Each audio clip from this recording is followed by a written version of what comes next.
What's up, everybody? Welcome back. This is Challenge Express. Choo choo. We are gonna take two. We're gonna recap. No, we're not. We're gonna analyze episode 4 of Spies, Lies, and Allies. I've been in the Zoom chat for about 5-10 minutes with my sister, and she hasn't said one word. I don't know what's wrong. I think she's playing a joke on me, but I decided to go ahead and start the analysis and just to see what happens now. So I'm Tom. This is Nicole. What's up, Nicole?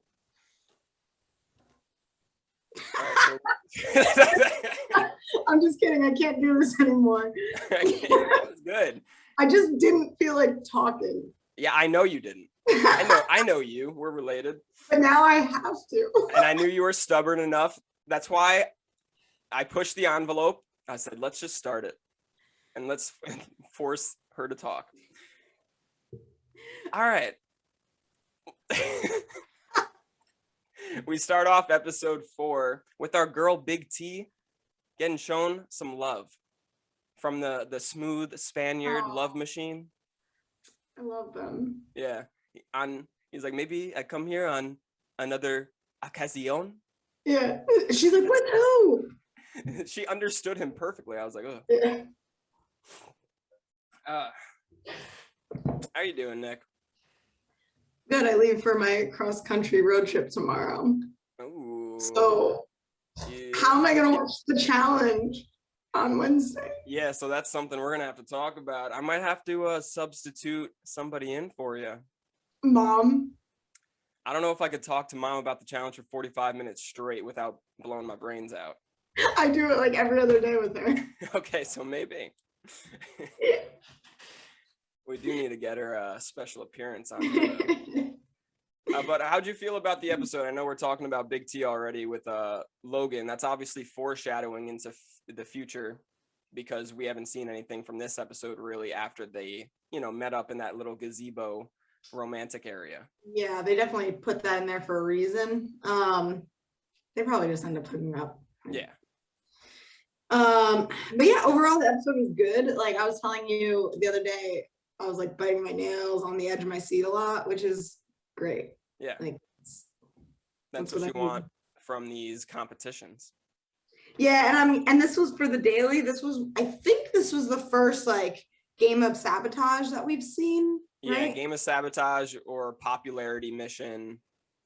It was the first and another early one. We got an early one last season, and I'm not a fan of this type of mission this early on because, especially with the format and the structure of the house, the rookies, there's a rookie team. So if it's a sabotage mission, it literally creates a 0% chance for anything exciting to happen in this episode, unless a veteran is a douchebag. Fessy, thank you. Yeah, like as if the rookie teams aren't, or should I say the RR teams? So the R&Rs, as Devin would say, as if like it isn't hard enough. You're gonna do like it's clearly they're gonna get out first and they don't stand a chance again. I like the sabotage dailies, but maybe either really, really early or really late. Because, yeah, like first episode or late. Yeah, because it's at that like point where I don't know. I didn't like the timing, but otherwise it was actually fun to watch. Yeah, it was more fun to watch than other sabotage dailies that I remember in the past, especially that like ice pill, kill pill one on double agents or whatever. Yeah, I mean, a lot of foreshadowing. A lot of foreshadowing. I mean, we see Josh and Fessy have multiple conversations. Whenever we see Josh and Fessy have a conversation one-on-one, going back to Total Madness, going back to double agents, usually Fessy just does the opposite of what they say. On double agents, he decided to go in instead of Josh in that one hall brawl. Yeah. He took it into his own hands, Fessy. And now Fessy taking it into his own hands here. And he backstabbed Nelson. Like, Fessy doesn't have a good track record. Oh, he insulted all of the women last season about like being weak, made them feel like shit. Amber, Anissa, and why does anybody like him? Why, like, does anybody trust him?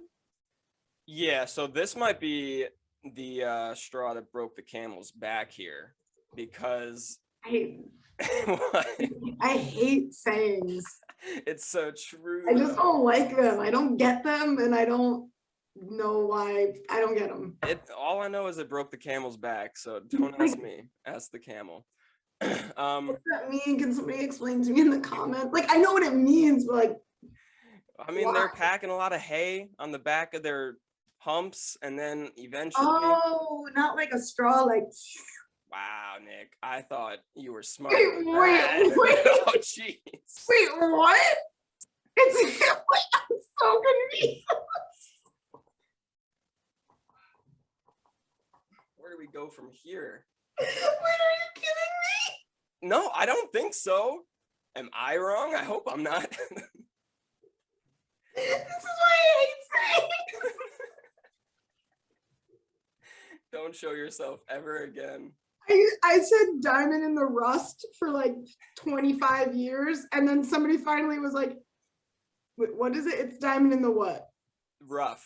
Yeah, and I was like, I'm right there with you. This is where Nelson kind of rubs off on us. Yeah, I was like, what the fuck is a diamond in the rough? Like, in a writing class, I wrote from the get-go instead of from the get-go. I thought it was gecko.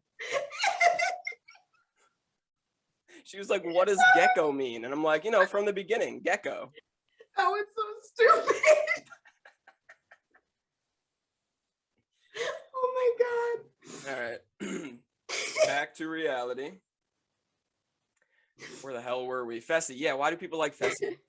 Fessy pulled the trigger way too soon this episode. I mean, he does that every season, it seems. It's so unnecessary. Amber has no alliance and she was not gunning for you. Like she just came new to the game. She does not, the only alliance she has is you and Josh.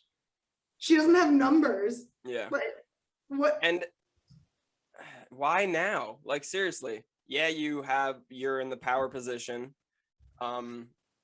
He's just this will just create a rift within the Vet Alliance, a rift within your Big Brother Alliance, and a rift with your best friend in the house. Your best friend, you keep screwing over your best friend. I love how we're all over the place. I know. Love how at the end of the episode, one of Fessy's last confessionals after Amber comes back and whatnot, he calls Josh his best friend twice in one sentence. He's like, I'm just gonna have to see if we could make this up with my best friend Josh. He's my best friend, so it's like, oh, now he's your best friend. Yeah. And when you're in a bad position. Nothing he does makes sense. You can argue like he's doing what's best for him, but he's not. It's not best for him.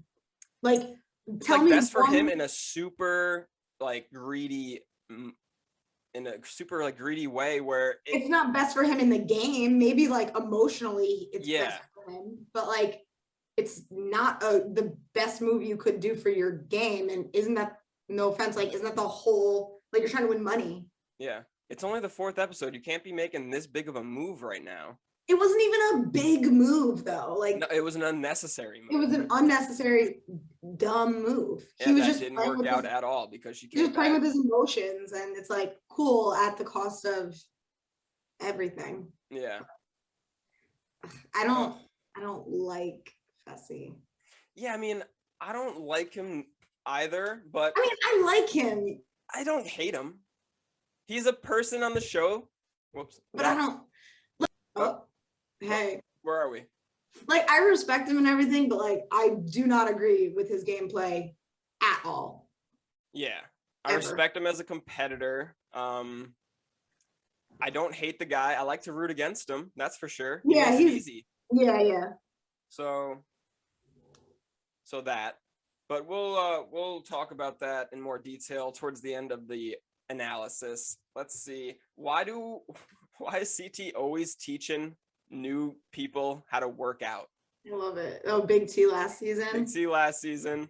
I feel like there's more. And then Huey this season. Right when Huey got that confessional, I'm like, oh, we're seeing Huey in Elimination. Yeah. He had some screen time, which also kind of hinted that maybe he won. Yeah. It's a My little hot bit. take mid-episode was Huey versus Corey, Huey winning. So I was right on the money there.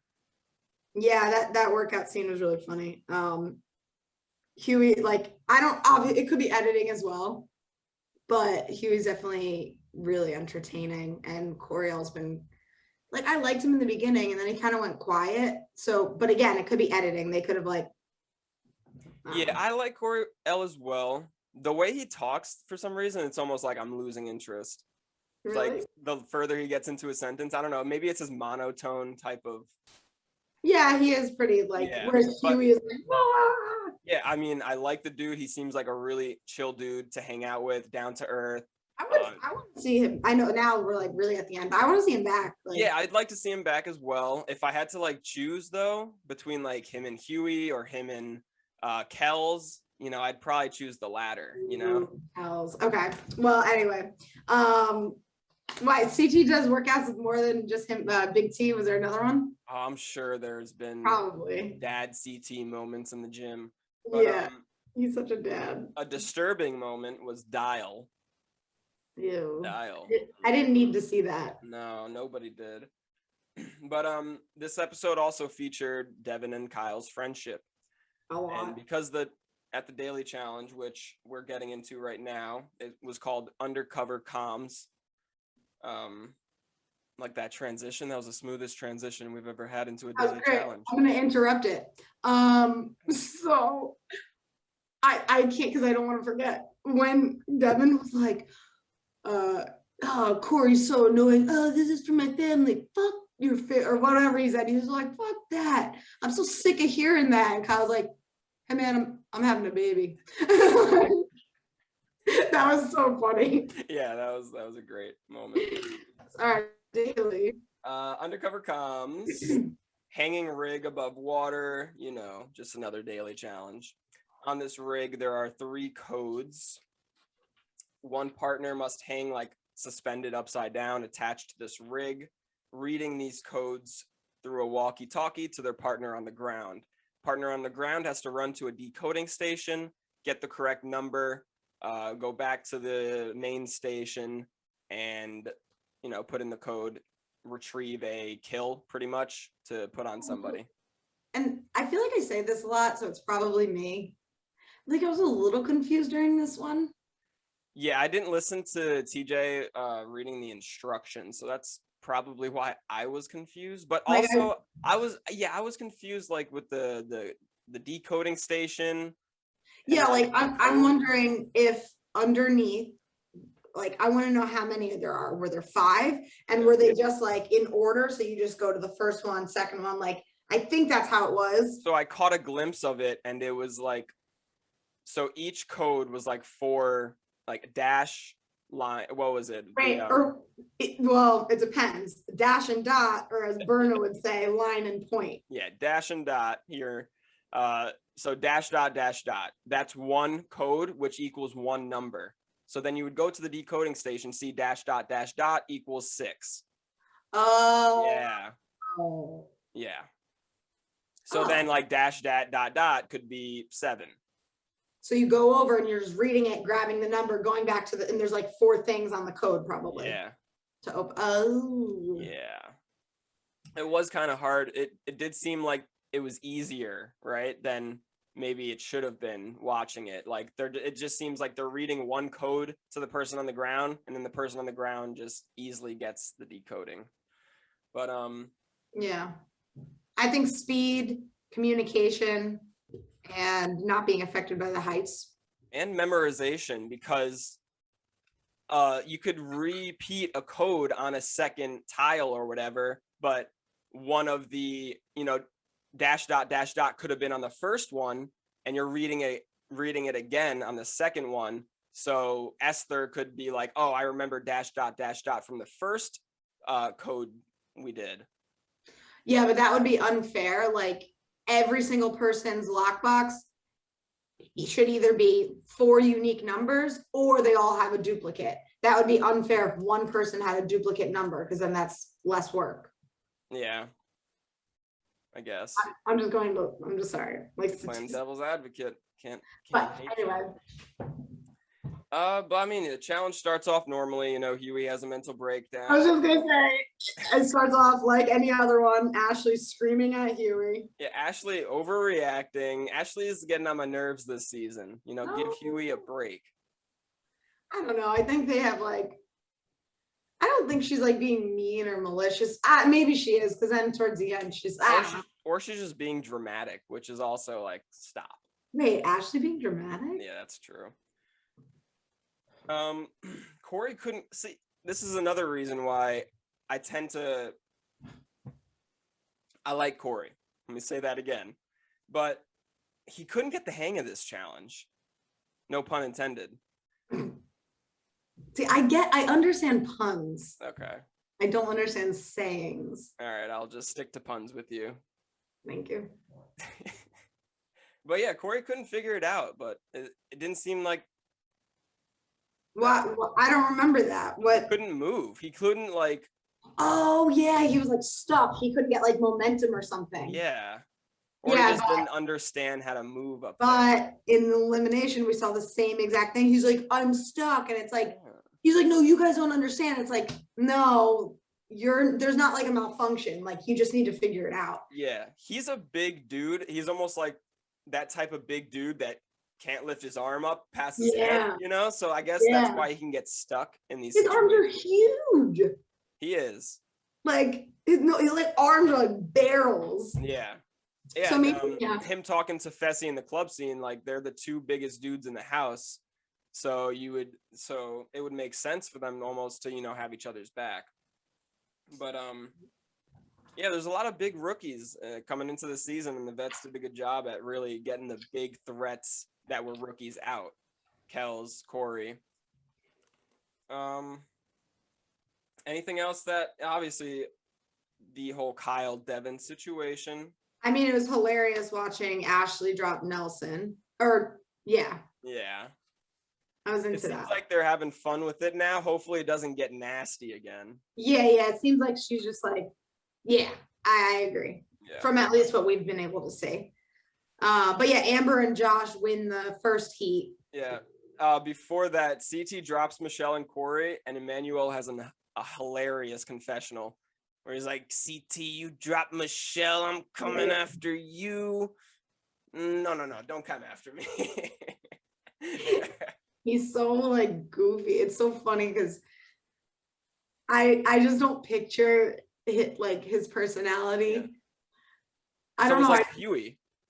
Yeah, I'm whatever. I'm not trying to judge anybody by how they look, but if I had to guess, more serious, more soft spoken or something, and he's just a little kind of goofy and silly, and it's oh, okay. Yeah. All of his confessionals are really funny. Yeah. Yeah, Josh and Amber win the first heat. All right, heat 2 is where it got. Yeah, second heat is where shit hit the fan. I mean, Kyle's decision. Let's talk about it. What was behind it? Did he want to win? Did he just have a flub? Was this strategic? I think it's important to go over. So their strategy was basically, we want somebody from heat 2 to win. So if somebody's winning, let them win. If whoever's in last place, drop them. Yeah. So Kyle's not that dumb. Kyle's very good at playing dumb. So he even said in the confessional, I just wanted to win. Yeah. So, yeah, but I think that might be a lie. I think there's a couple of things. Maybe he wanted to win a little bit. I think him seeing that he could help out Fessy was an opportunity for him. Personally, especially when it's, the vets are okay. It doesn't matter who wins this daily challenge necessarily, Devin or Fessy. So at this point, Devin's my best friend in the house. We're each other's number ones. So let me get on Fessy's good side. Even on the aftermath, Kyle was like, me and Fessy had a good relationship going into the season, unlike others. So he didn't want to ruin that in a way. So it could have been getting on Fessy's good side for maybe later down in the game. Yeah. And it ended out, I mean, in hindsight, I know Kyle didn't see any of this coming, but in hindsight, this really was a win for the vets that aren't Big Brother. Because Big Brother is in shambles. Oh yeah, because yeah. But I mean, you never would have known that. Right. But in hindsight, this couldn't have worked out any better for Kyle. Yeah, now, I mean, hopefully everything repairs itself, and now Kyle, Devin, and Josh and Amber become a strong four, and Fessy's at the bottom of that now. Yep. Fessy's at the bottom of everyone's vet list right now, I think. He should be. Yeah. Like why keep him around? He's big, he's strong. Can't trust him. Not trustworthy. Yeah, like get rid of him. Yeah. No brainer. I get no brainer. It means because you don't have to have a brain to understand it. I have a smart brain. Did you know that? So who said that? Nelson? Bailey. Oh, Bailey. Sounds like something else would say. Yeah, it does. All right. So yeah, Fessy and Esther win their heat and ultimately win the whole thing. Yep. Devin calling out Kyle right there and then was a bad look, and Devin's smarter than that. I don't think he should have done that. I agree, because you do that. Yeah, you don't want anybody to know you're crumbling. Even if it's warranted, which it was, because Kyle apparently screwed up whatever agreement they had. So yeah.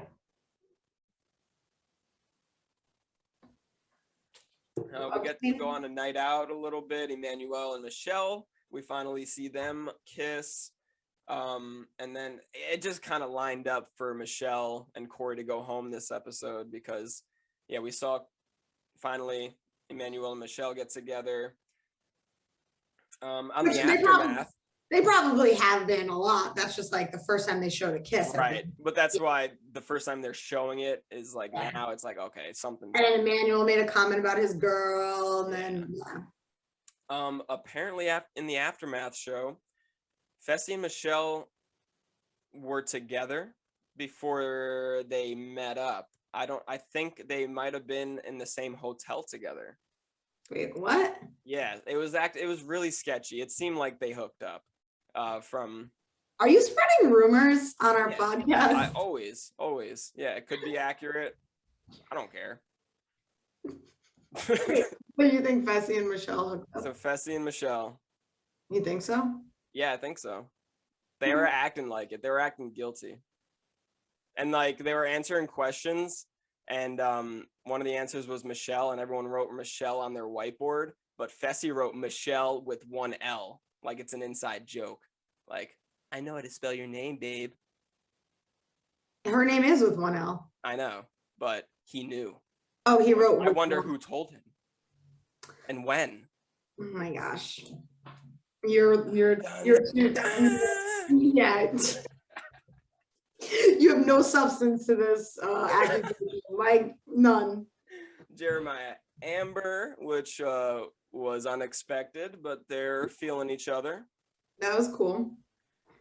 Yeah, we briefly touched on this. Corey pulls Fessy aside and tells him who he wants to see in elimination, which is Huey, his gay brother-in. How could he do this to him? He said the cutest, saddest thing. We're supposed to be the two gay boys. Like, how could you do this? I know. And at the end, Corey's like, I've literally made the same mistake that people make all the time, and it's underestimate another gay man. Maybe he didn't underestimate him because he was gay, but maybe because of the way he was acting, but he felt like they should have stuck together. And that was so obviously they were both really inappropriate and wrong for like yelling at each other. Their camaraderie was awful, but for them on the spot to realize it and forgive each other and apologize was cool to see. Like typically you wouldn't resolve it that quickly. Like I feel like they both immediately were like, what the hell? Mm-hmm. Yeah, it was a touching moment, and even Corey in the confessional just apologizing and realizing that he made a Oh, huge and mistake. you could tell he was like heartbroken over it. Yeah. Let's see. Devin and Josh's alliance. Are they in the best spot in the game? They might be. They might Devin is in a really good spot because everyone keeps taking him. Everyone likes him. They're not threatened by him. Like he's good. Yeah, I guess they're in the best spot in the game. And if I'm like any other vet, I'm like, sure, they could be in the best spot in the game. I'll go to a final with them. Yeah. You know? Yeah. I'll take Josh and Devin to a final. I literally would, and probably would have a good chance. Yeah. So. Yeah, nominations we get to. Corey and Michelle pretty much accept their fate. I don't know if I like this too much. Although, yes, it is a foregone conclusion for the most part. It almost seemed like Fessy was trying to mess around with things and throw a wrench into everything. So maybe you could have influenced Fessy. But yeah, I'm never for like laying down and dying. Like I'd rather either not say anything or at least try to fight. Yeah. I mean, I do understand probably no matter what they did, they would have gotten voted in. So I don't know. It's fine. Maybe them accepting their fate allowed them to have that conversation about wanting Huey, and I think they was like Bettina, but yeah, that didn't end up happening. Fessy.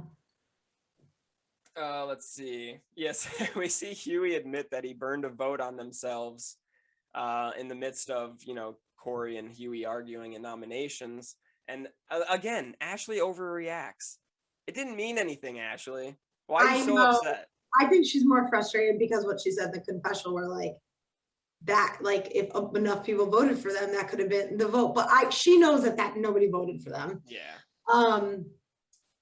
I think, instead of getting so upset, she needs to explain to him why it's not a good idea. Yeah, like stop like being literally an asshole. Vote for anybody else. Yeah. And then Huey's like bawling, apologizing, crying his eyes out, and she's just like rolling her eyes like. Yeah. I feel like they have a funny relationship though. I feel like they're like brother and sister. So when you see them kind of bickering or arguing, I feel like it's coming from a good place. I could be wrong, but it is funny. And then at the end, when Huey's about to steal somebody, Ashley's like, "I love you, but no." Yeah. I got your back. I love you, but hell no. But hell no. Yeah, it's like, and then Fessy. It's just like, Fessy, just don't screw your friend over. Just don't. Are we at That's all Josh kept begging him. You had so many people to choose from. Priscilla, Bettina. Priscilla. Did you say her? I did. Oh. I think those are the only like two rookies left on the females. I said Priscilla and Bettina, and you're like, Priscilla. You got Berna again. She's almost under the radar because she won apparently, so people aren't looking at her now. Yeah, you're right. Berna is another. Emmy. Oh, and Esther, but Esther was in. One, yeah. But she's probably Emmy and anyway. Gabo not looking good for next episode. No. The point is he had plenty of options. That was not the best option. Yeah. Wait until all the rookies are gone, like you guys said you were gonna do, and then chip away at each other. And then we get to the layer, the elimination. Fessy votes in, they vote in Huey. Fessy and Esther vote in Huey, then they vote in Amber. Josh flips out. Surprise, Don't surprise. Don't do it, Fessy. Don't do it. Change your vote. Take it back. Fessy's being so irrationally like paranoid. Yeah. Like there's no reason to be afraid of, like Amber's a great competitor, but like I said earlier, there's no reason to be afraid of her. She does not have numbers. Yeah. She's not out to get you. She's working with you. She joined the game late. She does not have that much influence to like. Yeah, like why are you so? He's very what's that when you're paranoid and you don't have confidence? He's very he lacks confidence. That's the word. Lack of confidence. I'm a little slow to there. He's very self-conscious, or no. No. Very, all right, moving on. Oh God, I'm sick. No, you can't be. No, I'm better now. So yeah, first vet in the layer though, Amber. yeah, I mean, I don't think I've ever seen a scene like that when somebody votes and they like really try to stop it. Yeah. Or at least in a while. Like that was when TJ starts texting. Yeah. It's like, oh God, that's today's age right there. Just texting when Yeah. Casey has a confessional where she's like, why is Josh blowing up his game for Amber? Yes, I agree with you, but also it's not about Amber. It's not about Amber. It's about Josh. Josh and Fessy relationship. Yeah. Yeah, like yeah, it's not, it could have been anybody, not Amber, it could have been Casey, it could have been whatever, whoever, but he said, please, I want this to be my partner. She's working with us. Please do not vote for her. Yeah. And you're screwing up Josh's game. Josh is going to get a new partner. Who the hell knows who it is? Amber's already proven to be a winner. It's like, that's a good partner to have. Yeah, Amber was a good partner because I don't know, because she joined the game late, like you said, she doesn't have a lot of influence on the game, so people aren't going to try to steal her. Like, yeah, I don't know. I feel like they would have been able to kind of ride out together for a while. Nobody's going to steal Josh. So yeah, he was in a really good spot. And it's like, hey, Fessy, if you care also about my game, don't mess it up. Fessy's so obsessed with himself because he says it. He's like, I don't like Josh thinks he can control my game. Like, this is my game. I do what I want. Like, but that defeats the whole point of an alliance. Yeah. Sometimes you need to make compromises. And then you can't really He's probably the worst boyfriend ever. Like, well, he can't keep a girl for shit. Unless I do think that there are scenarios where, like, to a certain degree, there's like your challenge self and your real life self, but there's definitely overlap. Like, there's no way you're completely different in the game. Yeah, at a certain point it does overlap, but you know, it's probably that like honeymoon phase, like you're the beginning of things with Fessy. You like the beginning of things, and then you realize he doesn't have much substance, and he doesn't treat his friends like friends. It's like, all right. Well, let's get to this elimination, because this whole elimination was basically a whole challenge episode in it. It was, you know, there's so much going on in this elimination. It was called Down to the Wire. Each pair is handcuffed together by a pole. Make your way down the obstacle course to retrieve a key at the end. Make your way back, unlock yourself, pull a lever, and you win. It was a nicely designed elimination. Yeah. You know, they keep bringing new ideas to the table, and I think this is a good one. Yeah, I like this one. And it wasn't like, it took a little maneuvering and I wish we saw more of the maneuvering, because we saw Huey, he said that theirs got stuck, but we didn't see any of that. And then all of a sudden Amber has like a rip on her pants. Yeah, you didn't see too much, like, enough, but obviously when Huey and Corey started yelling at each other, that is something I don't know if I've ever seen to that extent in the middle of an elimination. Like, they both stopped what they're doing for like, it looked like a good minute. It's like, guys, why are you having are you stopping what you're doing and having a conversation right now? Like, you were in the middle of an elimination. Yeah. If I'm their partners, I'm pissed. I'm pissed. And obviously it affected both of their games because Huey was not focused and he dropped the key. And I don't think he would have dropped the key if he wasn't busy yelling at Corey. I mean, it didn't matter, but it's sloppy. Yeah. Luckily, the dropping of the key didn't matter, but they were obviously setting it up like it did. Oh my gosh. Yeah. There's sometimes that I know. You gotta do what you gotta do to make it suspenseful. I know, the over editing is so ridiculous sometimes, but it definitely worked.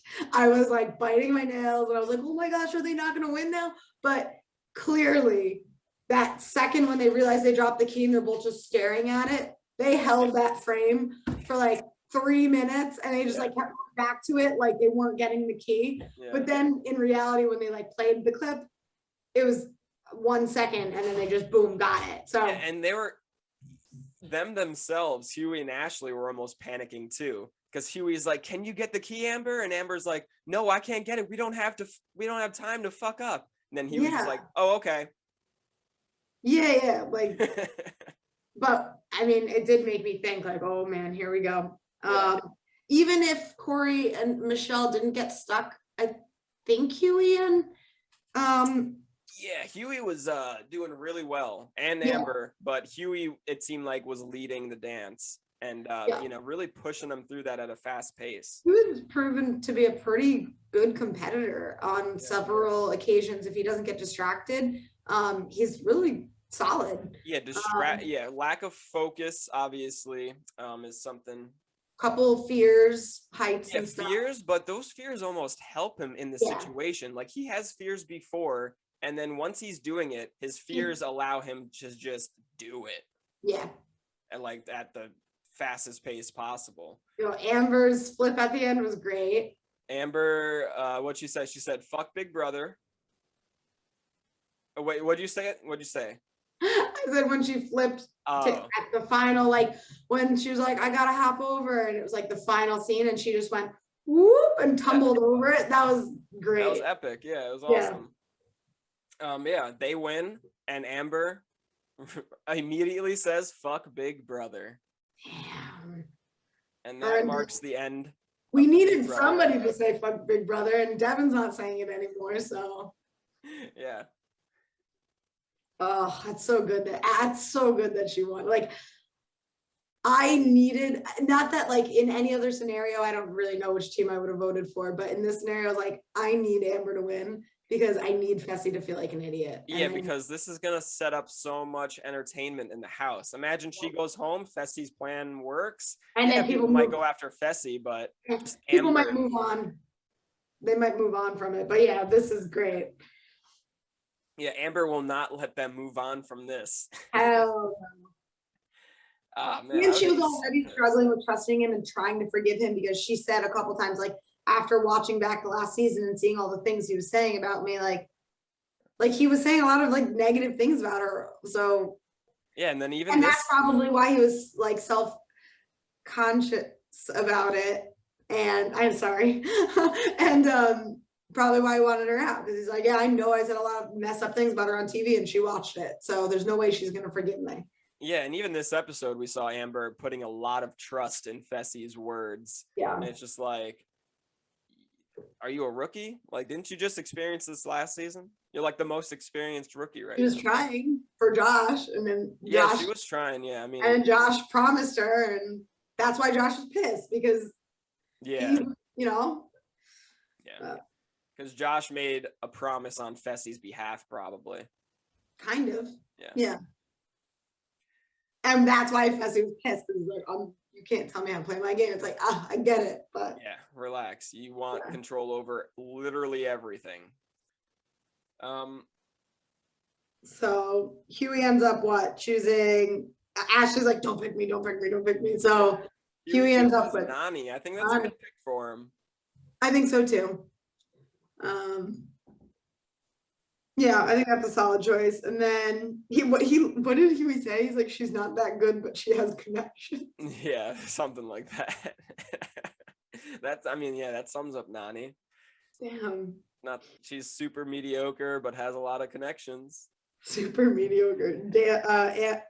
Amber chooses Devin, and that leaves Emmy and Gabo. Yeah, you hate to see it. Another R&R. R&R. That'll be the storyline for next week. Yeah, Ashley and Josh are partners. That's the messiest duo ever. Oh, how are they going to get anything accomplished? I don't even want to see them compete together for something. I feel like they're just going to be bickering, and like, I cannot see them ever being on the same page. I personally thought that Ashley and Huey were good because she didn't have time to be messy, because Huey was so messy that she's like, she had to occupy her time with like taking care of Huey. Yeah, which I think it worked actually well. I don't know, but we'll see. Yeah. Some of these Survivor people are coming in here with like a sense of, if I don't win, it's a failure, which, you know, I like the competitiveness, but Michelle is like, I was 1 for 2 coming into this show on reality shows, and because she won Survivor once and then lost it. But this is not something you just come into and win a majority of the time. Yeah. Yeah, you need to be humbled, because you're probably not going to win your first 4 or 5 seasons at least, unless you get lucky or unless you're really that good. Yeah. Ugh, yeah. Sorry, Michelle. That's not how the challenge works. Yeah, I'd love to have you back, but I don't see you winning anytime soon. I mean, I guess you could, but it's unlikely. She needed to hook up with a vet, not a rookie. Not Emmanuel. I mean, he's cool and all, but like, if you really want to get ahead in the game, you gotta. Yeah, that's how it works. Politicking.